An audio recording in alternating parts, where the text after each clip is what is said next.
Listo, bueno. Primero vamos a arrancar con el texto de Tiscornia, que habla sobre todo lo que es información en expediente, en causas y las lógicas y los tiempos de, de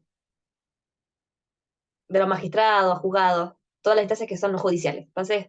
la idea con este texto es poder un poquito introducir el tema y también comprender que ya no vamos a intervenir en un mundo que es más académico, como lo que estamos relacionados hasta ahora a partir de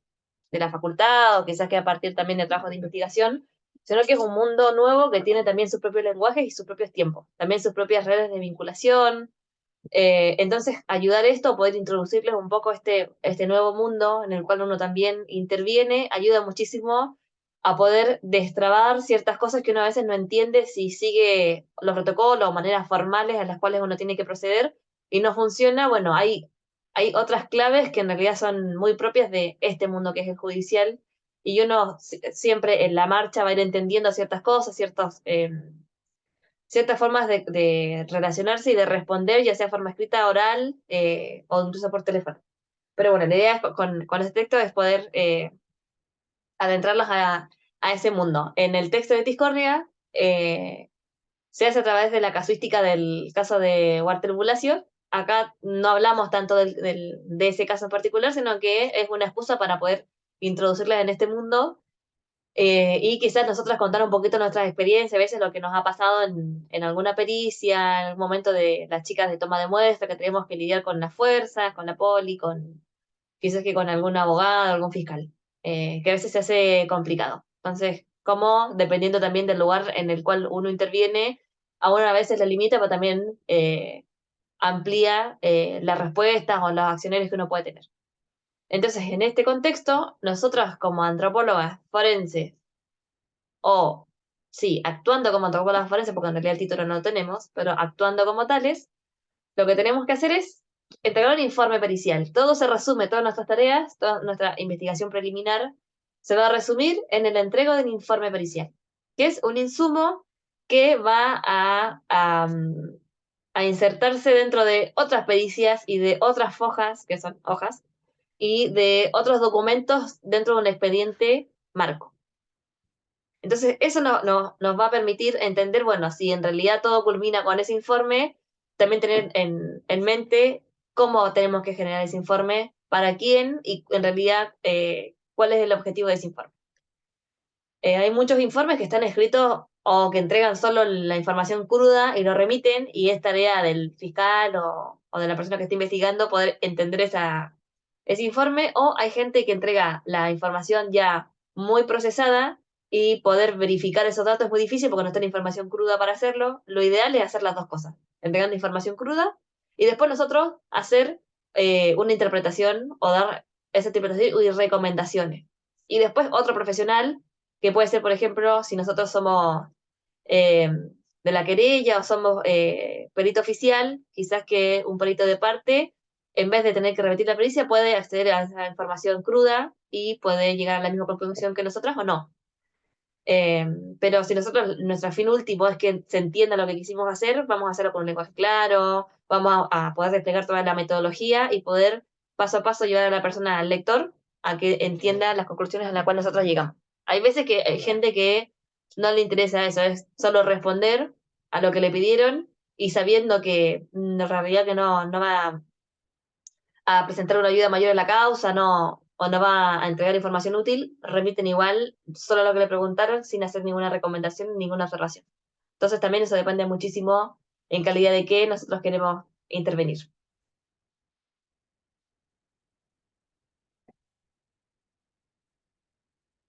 Entonces, Discordia empieza el texto hablando del procedimiento, para que entendamos qué es el procedimiento. Entonces dice que en realidad el procedimiento es una instancia del expediente que en realidad está súper mitificado por ideas como de la cultura popular, de las películas y de las series. Entonces, si uno no está dentro de este mundo, incluso tiene que estar o poder participar, porque no en todos los casos la gente puede participar incluso en las últimas instancias de juicio. Por ejemplo, nosotras como parte de la colectiva, nunca nos llamaron a testificar todavía en un juicio y eso que estamos así. Yo estoy hace 6. Silvia está hace 8 y otros compañeros están hace 10 años en la organización. Y nunca nos llamaron a testificar. Entonces nunca pudimos participar como agentes activos en la causa, pero sí sabemos a partir de relatos de abogadas con las que trabajamos o con fiscales, más o menos cómo se desarrolla esa parte del proceso. Pero bueno, el procedimiento es una instancia de indagación y nosotros bien, no, o a veces no se entiende cómo nuestro informe va a incidir o cómo se va a adentrar en ese expediente, cómo van a tratar ese informe como una prueba en sí misma, tienen que darle valor a esa prueba para que después implique otras cosas, va a ser una instancia sumarial, va a ser una instancia de indagatoria. Entonces, habla que eso, que tenemos como ideas muy vagas de cuál es el procedimiento o qué instancia de juicio va a haber. Y bueno, pasa lo mismo con la antropología forense. Cada vez que uno dice como, sí, sí, antropología forense, ¿qué dicen? La serie de Bones. Ay, sí, porque yo vi la serie y uno dice, bueno, sí, ojalá que tuviera un escáner, un, algo que pudiera, una máquina de rayos X incluso en el laboratorio. Pero bueno, sabemos que de esta realidad a nuestra realidad, que es como lo que podemos acceder, seguramente la realidad de que nosotros vemos en las películas dista también muchísimo de los procesos de enjuiciamiento. Entonces, ya tener o basarnos en esa idea preconcebida de juicio va a alterar también muchísimo el entendimiento de en qué contexto nuestro aporte pericial va a ir a aportar. Entonces, este juicio o este proceso va a estar informado o va a iniciar por un acta policial, que es en realidad es el relato que construye un agente de la policía según sus propias palabras, entre comillas, después vamos a ver cuánto de eso es cierto, y en realidad va a ser la ventana a través de la cual la justicia va a poder acceder a los hechos. Entonces, en realidad es una construcción de una realidad, en donde los policías se construyen como testigos expertos. Entonces, ya tenemos como un hecho, un suceso que va a estar mediado por una persona con su propia subjetividad y su propia formación, la cual va a generar un acta que va a estar además mediado por un lenguaje. Entonces, y además esta policía tiene cierto accionar, ciertas guías a partir de las cuales tiene que hacer o tiene que no hacer ciertas cosas. Y esas ambigüedades a veces la policía le permite tener sesgos y ser selectivo en cuanto a la hora de poder eh, generar ciertos procedimientos y otros no. Entonces, en el texto se plantea que esta ambigüedad de la policía se instrumentaliza, es un arma cuando quieren de forma selectiva, o sea, incriminar a alguien, o por el otro lado, beneficiar a una persona y se utiliza a veces como una excusa, un formato jurídico para hacer eso, para permitir que una persona pueda eximirse de ciertas obligaciones de la ley o por otro lado incriminar a ciertas personas que en realidad no son sospechosas de ningún tipo de delito. Entonces, la policía va a ser auxiliar de la justicia y además tiene el poder de la vigilancia y la prevención como las personas que tienen un monopolio legítimo de la fuerza, se construyen así como unos entes que tienen muchísimo poder en una instancia súper inicial de este proceso sumarial. Entonces allá nos encontramos con una dificultad cuando la policía, por ejemplo, no está formada o a veces nosotros hemos ido al campo a hacer rastrillaje o a hacer algún tipo de tarea ahí de campo. Eh, por ejemplo, al momento de tomar nuestros nombres o de poder consignar, porque eso todo va a ser un acta que después todos tenemos que firmar los que estuvimos ahí. Entonces después uno lo tiene que corroborar. Pero también la forma de escribir, se supone que tiene que ser una forma clara, tiene que ser cronológica, pero hay algunas veces que eso no se respeta o incluso tiene unas faltas de ortografía bestiales. Entonces ahí uno dice como, y esta persona está haciendo un acta, o no sé, a veces uno ve escritos que pasan en la causa y hay unas cosas que uno dice, pero claro, esta persona debería estar un poquito más como eh, informada de ciertos aspectos, por lo menos formales, y bueno, son los que van a ir construyendo estos contextos a través de los cuales una persona tiene que juzgar si las pruebas son suficientes y no para dictar una sentencia. Entonces, vemos que cuando inician estos procesos ya es complicado. Y también se complica para nosotros porque, al igual que el fiscal o el juez, a través de este acta accede a los hechos o accede a esta realidad mediada por una subjetividad, y una formación de una persona, nosotras también vamos a estar mediadas por esta construcción de verdad que hace las fuerzas, porque cuando nos mandan una pericia o nos mandan una medida de prueba, o sea que nosotros tenemos que construir información a partir de nuestros conocimientos específicos, nosotros también hay veces que nos dan un contexto, en el contexto de qué causa, o bueno, cuál fue el contexto de hallazgo, y ese contexto también va a estar construido por personal policial. Entonces también vemos que si bien al juez tiene esa parcialidad para acceder a ese momento inicial, nosotros como profesionales también estamos mediados por esa construcción, o bueno, ¿qué dicen que pasó? Y eso también no es tanto que pueda haber cambiado, en nuestro caso, la situación de los hechos, sino que qué se le pasó por alto, que para nosotros es información fundamental y no estamos accediendo a esa información porque esta persona no formada nos está dando un contexto que quizás que es demasiado general para que nosotros podamos hacer una intervención un poquito más informada. Sobre todo eso pasa cuando se levantan cuerpos de la vía pública o toman muestras para después mandarlas a algún tipo de laboratorio y no mandan a profesional al campo para que pueda relevar y detallar y registrar toda la información que considere necesaria. Eh, entonces eso también va a dificultar muchísimo a veces nuestras intervenciones. Hace una semana estábamos en una reunión con una bióloga que toma muestras y manda análisis de ADN para diferentes tipos de procesos. Ella creo que hacía muchas filiaciones. Ella está en la facultad de farmacéutica, en facultad de medicina. Y decía que, claro, a veces no le dan el contexto y le cuesta muchísimo poder entender eh, los cuidados que tiene que tener o cuáles son los tipos de reconstrucciones que tiene que hacer para que la prueba sea útil. Entonces, por ejemplo, en el banco, también ahí estaba en esa reunión Mariana, decía que ustedes necesitan tener información de contexto porque tienen que saber que a veces que si no sale un cotejo positivo, no quiere decir que esa persona no haya sido de esa familia, sino que puede ser que haya sido una persona adoptada, pero nadie sabía hasta mucho tiempo después. Entonces la información que figura en el expediente es que son familia y uno asume que es biológico, se hace una prueba de ADN y será que no son familiares biológicos, y si no hubiera información de contexto, uno podría asumir que en realidad ese nieto apropiado no es de su familia, sino que es de otra, cuando en realidad sí lo es, solo que hay información mediante que no se tiene en consideración y hace que las interpretaciones sean equivocadas. Eh,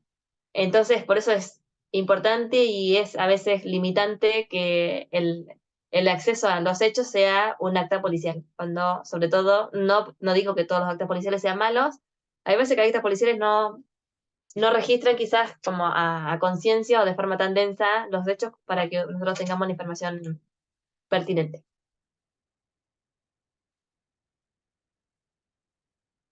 Ya va, está media lenta mi compa.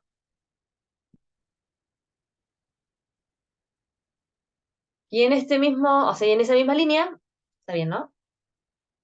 Sí. Y en esa misma línea, todo este proceso sumarial se desarrolla en un contexto textual. ¿Y esto qué quiere decir? Que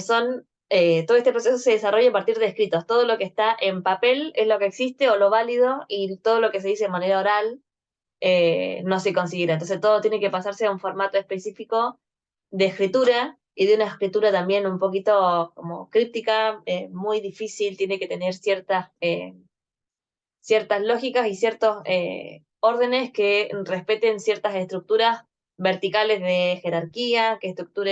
también respeten ciertos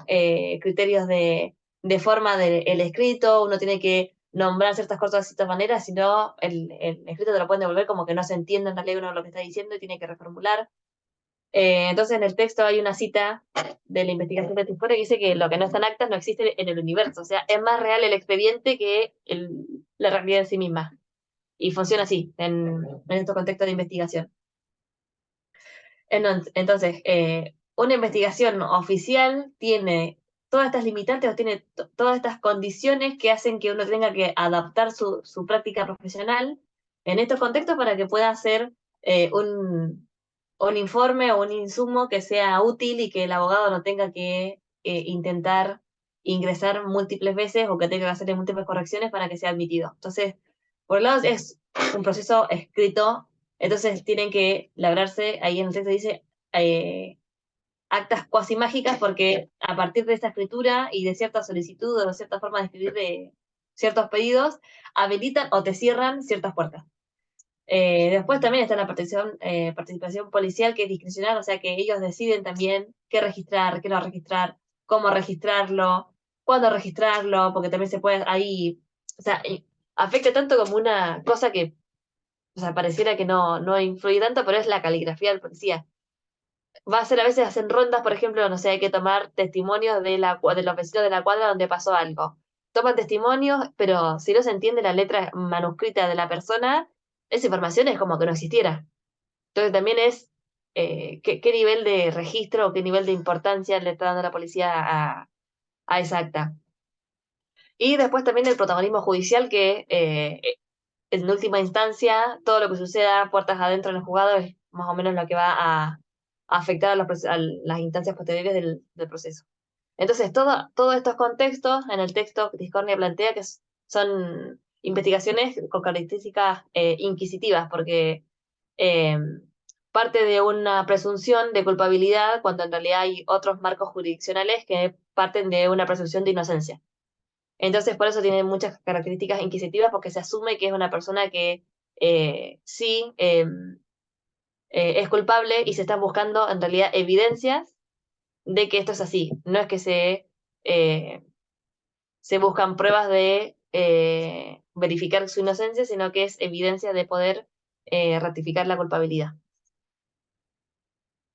Entonces habla también un poquito de unas siglas, pero acá lo más importante es la sigla del Código para el Procedimiento en Materia Penal, que es la forma en la que cada provincia va a hacer las cosas, o sea, cómo se ordena a los actores del Poder Judicial que tienen que hacer las cosas, y después está el Código Penal en sí mismo, que ya es a nivel nacional. Entonces, todo esto es como dos marcos o dos lineamientos, uno de accionar y otro de un marco legal, va a hacer que la versión policial de los hechos tome como realidad o tenga la importancia que tiene, porque estas actas policiales se adaptan al Código Penal porque tienen que hablar en términos de un delito, tienen que hablar en los términos que plantea el Código Penal y tiene que actuar según el Código de Procesamiento. Entonces, si se adaptan a estas dos condiciones, la realidad la construyen ellos. Entonces, en el sumario policial, los papeles de la policía, de estas actas que van a generar, tienen una narración tan convincente de que son una realidad porque usan un lenguaje característico de la justicia, eh, porque son auxiliares de la misma. Entonces, cuando, por un lado, escriben con un nivel o con un dejo de imparcialidad, por un lado, o sea, que muestra objetividad, y también usan una jerga jurídica que les da credibilidad, ya hay dos condiciones que los habilitan o que permiten que la gente que está también inserta en estos contextos no se le ocurra cuestionar la veracidad ni la posible fragualidad del acta. Por ejemplo, en una investigación que estábamos haciendo con la colectiva sobre identificación de personas NN y a través del cotegio dactiloscópico, esto lo hicimos con la PROTES, con el Ministerio Público Fiscal, ahí nos pudimos dar cuenta que habían muchas personas NN que se supone que se le habían tenido que tomar las huellas, pero en realidad las huellas las tomaron policías o profesionales de la salud que tenían que tomar las huellas de estas personas sin identidad, pero en realidad ponían sus propias huellas para no tener que tomar las de la persona fallecida. Entonces, por ejemplo, ahí están fraguando información, pero están en un contexto de un documento burocrático que tiene como eh, sí, como un dejo como de verdad o de incuestionabilidad que a nadie se le hubiera ocurrido preguntarse si esas huellas eran fehacientemente de esta persona. Y solo esto saltó porque en un momento en el sistema salió que una persona que figuraba como muerta y sin identidad estaba renovando su DNI. Y era en realidad la del policía que había puesto su huella. Entonces, la forma en la que están creados los documentos, el léxico que se usa y también la retórica van a hacer que ciertos documentos, sobre todo del Estado, estos registros tengan mucho carácter de verdad o de realidad y hacen que a veces se dude incluso como de esta realidad ficcional o creada, se duda a veces de la realidad o de los sucesos empíricos. Entonces tiene una fuerza de verdad increíble. Entonces, en estos contextos judiciales, eh, a veces como que hay que recordar que en realidad toda esta información está generada por personas que tienen sus subjetividades, que tienen sus condicionamientos que pueden generar que alguien se haya equivocado, que alguien haya pueda tipeado mal, entonces uno tiene que todo el tiempo corroborar la información y asegurarse de la información con la que está trabajando es la verídica y es la correcta para después nosotros poder hacer una interpretación eh,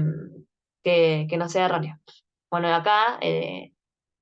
Discordia es parte del CELS, entonces en la información del caso lo saqué también de la página del CELS para estar todo en una misma línea, pero bueno, ahí se narra un poquito todo el proceso de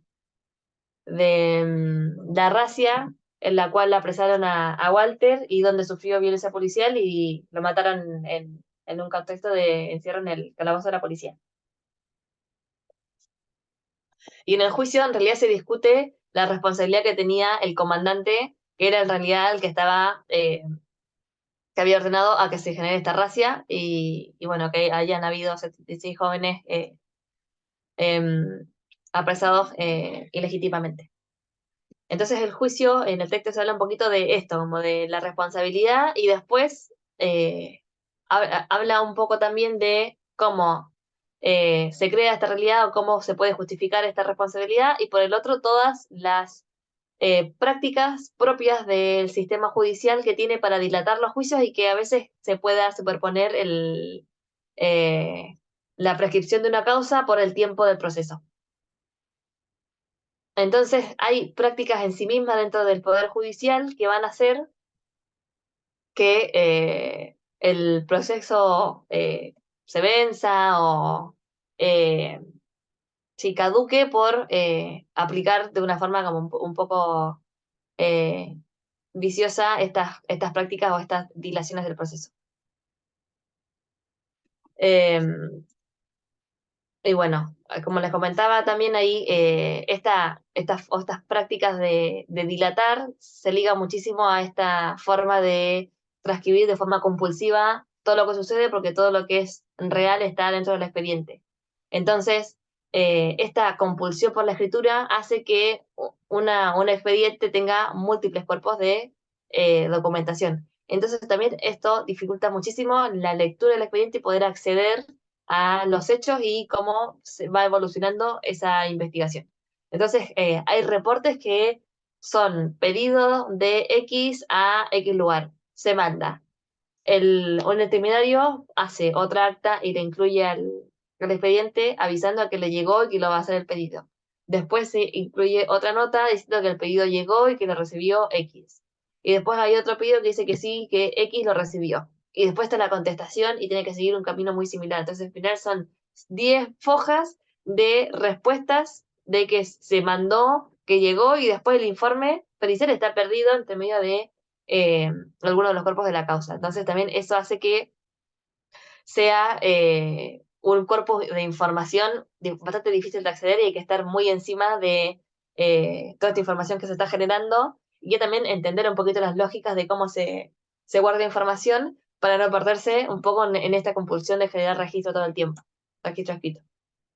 Entonces esta exhaustividad de compulsión de generar escritos hace que se generen estos cuerpos, esta cantidad de, o sea, estos expedientes enormes que tienen múltiples cuerpos. Y no sé si ustedes han podido ver una causa, un expediente, pero por lo general tienen el nombre de la víctima o del acusado y tiene que tener una calificación, o sea, tiene que tener una descripción o un indicio de qué se está investigando o cuál fue el delito, que es la carátula, que es que las cosas se van a caracterizar de alguna forma y eso va a dar algún tipo de hipótesis que es que va a guiar siempre la investigación. Entonces, en este contexto judicial, que también es una carrera porque la gente que está dentro de estos juzgados va generando ascensos a partir de estar cumplir cierta cantidad de años, seguir formándose dentro eh, de estos contextos y después ir ascendiendo en el mundo judicial. Entonces, esta carrera y estos intereses de la gente que está o que acciona por dentro del juzgado va a ser una lógica y de prácticas y de léxico que va a separar a los de dentro y a los de afuera. Entonces eso hace que se genere una separación más grande aún entre las personas que participan activamente del proceso y personas que están solo eh, casi como observadores del proceso, que mucha intervención no van a poder tener. Entonces, en este sentido, en el texto se habla del código viejo porque cuando sucedió lo de Walter estaba todavía en funcionamiento el código viejo y en el proceso de investigación se cambió a un código nuevo. Entonces habla como este código viejo buscaba en realidad una confesión que pudiera reducir costos, que también acelerara la investigación y que quitara también de responsabilidad al juez y al fiscal. Y eso pasa todavía al día de hoy, que las investigaciones están muy ligadas a, en realidad, buscar pruebas que sean más contextuales, circunstanciales, y que en realidad la confesión termine de o de por concluida la investigación en vez de construir pruebas que sean robustas, contundentes, para no necesitar la confesión de la persona imputada. Entonces ahí todavía se nota un dejo de este código penal viejo, donde todavía hay como un poquito esas intenciones de siempre buscar la confesión antes que la construcción de pruebas que sean irrefutables. Entonces esta división de prácticas y también de léxico, esta jerga jurídica, va a hacer que en vez de poder facilitar o poder, sí, describir ciertos procesos propios de este mismo mundo, lo que hace en realidad es diluye y complica muchísimo los términos y los contextos o las situaciones que van sucediendo ahí. Entonces es como algo paradigmático que entre, por un lado, en realidad un término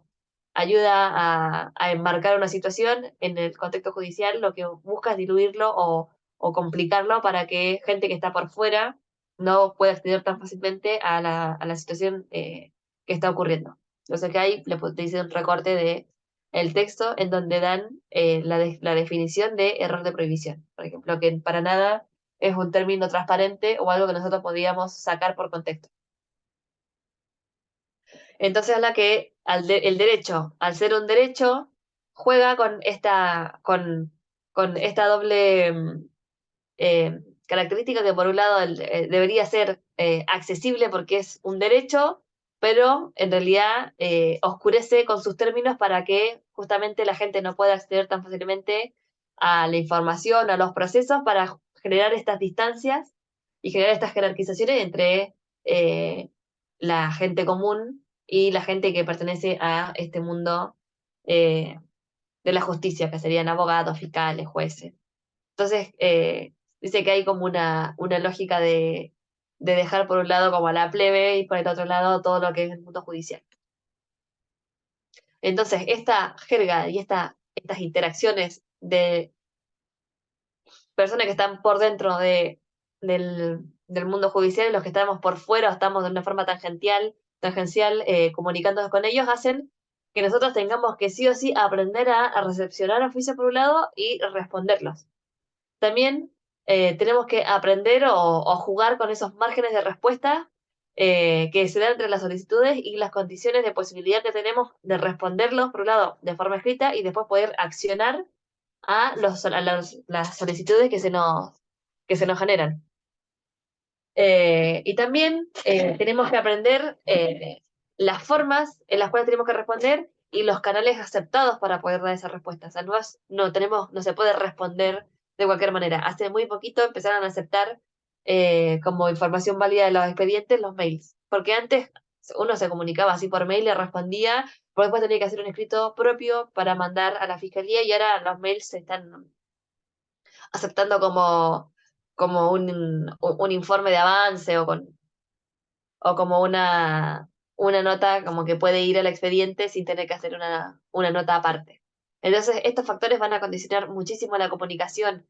que va a estar dentro del expediente, como que también la comunicación con los agentes o los auxiliares de la justicia para que nosotros podamos intervenir como peritos y que también podamos hacerlo de la manera más cómoda o de la manera que facilite mejor nuestra tarea y que también tenga mejores resultados. Entonces, esto afecta desde explicar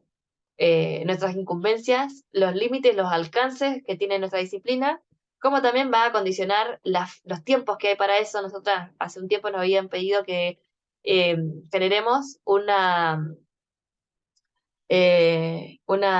propuesta de rastrillaje con una cantidad muy extensa de terreno y era un terreno bastante difícil de acceder. Entonces nosotros planteamos días, cantidad de gente y condiciones también meteorológicas en las cuales se tenía que hacer la pericia. Pero claro, eran condiciones que eran, o sea, nosotros pedimos días de más, pero aparte de los días que habíamos pedido, había que sí o sí respetar esto de que no tenía que haber lluvia, porque con lluvia no se puede hacer mucho en terreno. Y bueno, nosotros no le dieron pelota a nuestra propuesta de rastrillaje y, bueno, tomaron otra, la gendarmería, que era como, bueno, a nuestro parecer era un poquito más laxa, que hacía que también que la información se recoja de manera más laxa o que no sea una intervención tan exhaustiva, vamos a decir. Pero bueno, ahí condicionó muchísimo también la accesibilidad que tenía Gendarmería con la justicia y nosotras, una ONG, cómo podíamos dialogar de una forma más fácil con estos auxiliares de la justicia y que pudiéramos explicarle más cara a cara por qué estamos proponiendo lo que estamos proponiendo. Entonces, todos esos factores van a condicionar muchísimo si intervenimos o no en una causa y la manera en la que lo podemos hacer. Entonces, en el texto se habla de estas lógicas de funcionamiento judicial que hacen que se dilaten procesos o que los procesos tengan ciertos cursos porque hay ciertas prácticas que hacen que eh, y son lógicas muy internas que si uno no está enterado de estas cosas, uno no va a poder cambiar como el circuito de la investigación. Entonces habla de la plancha, que en realidad es una hoja eh, como una hoja modelo de respuesta. Entonces que cuando metes la plancha, que es una respuesta muy genérica que no dice nada, que en realidad ni siquiera es una respuesta explícita a un escrito que haya presentado uno, sino que es algo muy genérico como, no sé, pedido anacrónico, vuelva a redactar, y puede ser una respuesta que a pedidos de cualquier tipo, porque no es específico. Entonces, como está en general, se presenta eso para no tener que responder algo que no tienen ganas porque no les interesa hacer lugar. Entonces, esas formas, esas prácticas, esas rutinas, sedimentadas por las costumbres de la tradición del mismo contexto judicial, eh, hace que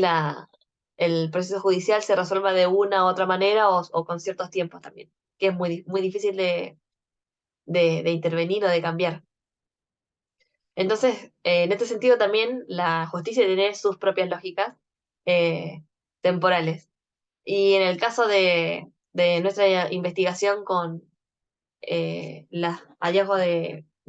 los cuerpos en la vía pública, los avisos de fallecimiento por un lado y también la denuncia de desaparición por el otro, haciendo esta comparación de huellas dactiloscópicas. Después, cuando hicimos un análisis en cuanto a la temporalidad del momento en que había sido hallado el cuerpo y el momento que se había demorado la justicia en poder identificar a esta persona, habían pasado a veces hasta 10 años, cuando el cuerpo había sido encontrado a los días después de haberse hecho la denuncia de desaparición. Entonces ahí hay se puede evidenciar una falla monumental en el proceso investigativo, o sea, la dilatación que hay, porque, y ahí se puede, o sea, se necesita investigación de si no hay una familia o organizaciones sociales que están empujando esa investigación, no tienen prioridad, no hay, no sé, la fiscalía donde intervienen estos cuerpos o donde son iniciados estos procesos, es por falta de financiamiento, es por falta de recursos humanos, bueno, es por desidia, hay que empezar a ver por qué estos lazos temporales de la justicia, que además a nadie le hace ruido, todos entendemos que sí, que es un proceso muy largo, por esta tradición, nadie está muy urgido porque quiere cambiar estos procesos, estas prácticas, estos tiempos. Entonces, como les decía hace un ratito, todos estos procesos, todas estas prácticas, estos vicios de la justicia hacen que los procesos puedan llegar a ser tan lentos que finalmente el proceso eh, pueda eh, prescribir y no se lleve a ninguna a una resolución concreta. Por estas, por ejemplo, recusaciones que se nombran en el texto, que es que todo el tiempo se presenten escritos eh, eh, para pedirle a la otra parte que o explique mejor, o que algo no está bien hecho y lo tiene que hacer de vuelta, o que no tenía que ir escrito o dirigido a esa persona, sino a otra. Entonces son procesos que maximizan los periodos previstos por la justicia y bueno, hacen que la cosa prescriba. Entonces, entender estos procesos, el lenguaje y los tiempos hace que nosotras podamos, en estos marcos, entender muchísimo mejor cómo nuestra intervención la podemos hacer de una forma estratégica, no dejarnos como a la voluntad de los auxiliares de la justicia y poder intervenir de una forma en que nosotras nos estamos conforme con nuestro trabajo, con lo que pudimos hacer, no estar eh, entregadas a las decisiones que tenga la justicia con nuestros tiempos o con nuestras tareas. Y por el otro también poder saber las limitaciones que a veces con las cuales contamos. Por ejemplo, las chicas como peritos oficiales, porque ellas trabajan en un organismo del Estado, trabajan directamente para la justicia. Entonces ellas son auxiliares directas. Nosotras como que serían como en estos casos de acá, que tienen que seguir cierto protocolo, tienen personas con mayor autoridad o con mayor jerarquía en el mismo proceso o en el su lugar de trabajo. Entonces tienen que respetar esa jerarquía y tienen que responder a esa autoridad. En cambio, nosotras que estamos acá, en este contexto, uy, como somos una organización civil, que nosotras nos invitaron a participar en una investigación para poder ayudar y guiar a otros profesionales que sí son auxiliares directos, que ahí hay un profesional de gendarmería y esta chica, la de acá, es de la policía científica. Entonces ellos sí tienen sus cadenas de mando y sus jerarquías claras en el campo. Nosotras como organización civil, por ejemplo, no respondemos a ninguna autoridad de ahí, solo a la fiscal como autoridad, como trabajadora del Estado y como con como persona que está llevando adelante la investigación. Pero después nosotros no tenemos que responder a ninguna eh, jefatura, por ejemplo, de ninguna fuerza del lugar, ni siquiera a jefaturas ministeriales que en este causa fueron al campo y empezaron como a patatear de formas raras. Entonces también nosotros entender que como no nuestro trabajo no se inserta específicamente en el Estado ninguna fuerza, nosotros no teníamos que responder a ciertas solicitudes que nos estaban haciendo en ese contexto, porque en realidad nuestra intervención era directa y era por otro lado, nosotros estábamos participando como una organización civil. Entender eso, a qué nos teníamos que responder y cuál era el límite al cual nosotros estábamos obligadas a responder, ayuda muchísimo también a cómo nosotros podemos dar respuesta a esa medida y hasta dónde llegar y hasta dónde decir, bueno, nosotros participamos hasta acá y que el resto se encarguen la fuerza y los proyectos que están obligados a hacer. Entonces eso nos ayudó en ese contexto muchísimo a poder ahorrarnos ciertos malestares y ciertos malos tratos bueno, que es algo también súper acostumbrado en estos contextos. Entonces, la idea de darles este texto era un poquito eso, adentrarlas o presentarles esta como que es un mundo paralelo, un poco, trabajar con las fuerzas y con personas de la justicia y no, no irse tan en contra, sino que entenderlo y ver estratégicamente cómo uno puede accionar va a ayudar muchísimo a nuestras intervenciones en eso, en materia, en trabajo de campo como de, en contextos ya más de juzgados. No sé si hay alguna duda, algo que no se haya entendido. El otro día me dijeron que habla muy rápido. Traté de hablar lento, no sé si lo logré. Yo como acotar un poco lo que decía Belén, que yo estuve en el lugar de trabajar para las fuerzas, y es así, ¿no? Nosotros estamos, y les puede pasar si trabajan para alguna institución de ese tipo, aunque sean personal civil, eh, estás bajo la línea de eso y son órdenes las que uno recibe, entonces tienen que actuar en función a lo que le están diciendo. Si bien uno puede, por la experticia, charlar con el fiscal, tenemos algún tipo tenía, ya no, algún tipo de posibilidad de hablar, pero la realidad es que es todo tan jerárquico que nunca yo no podía saltar a mi superior. Así que es un poco así. Con la colectiva, o nosotras tenemos, como decía Belén, un poco más de cintura y podemos eh, decidir un poco más de lo que a mí me pasaba, por ejemplo, cuando estaba trabajando en gendarmería, ¿no? Como antropólogo. Así que es un poco, es tal cual lo que decía Belu. Y hay momentos en los que uno no está de acuerdo con lo que se está haciendo, pero bueno, eh, a nivel, no digo a nivel que no es ético, ¿no? Sino hablo a cuestiones más de, bueno, de metodologías y demás, que, bueno, a veces hay que hacerlas porque no queda otra, ¿no? Ya obviamente si hay una cuestión ética, ya uno decide, ¿no? Por suerte nunca me pasó en los 4 años que estuve, pero bueno. No sé, Belu, si querías decir algo más. Si no, lo que se me ocurre es que hay un texto que es más corto, así que si quieren lo doy ahora, que está relacionado a lo que decía Belu, y para hacer, hacemos un cortecito, y después para cerrar hacemos presento el último texto que es como más práctico, así que si les parece, arrancamos con el que sigue, que viene ahí de la mano de lo que decía Belu. Sí, lo Así que único, voy a compartir.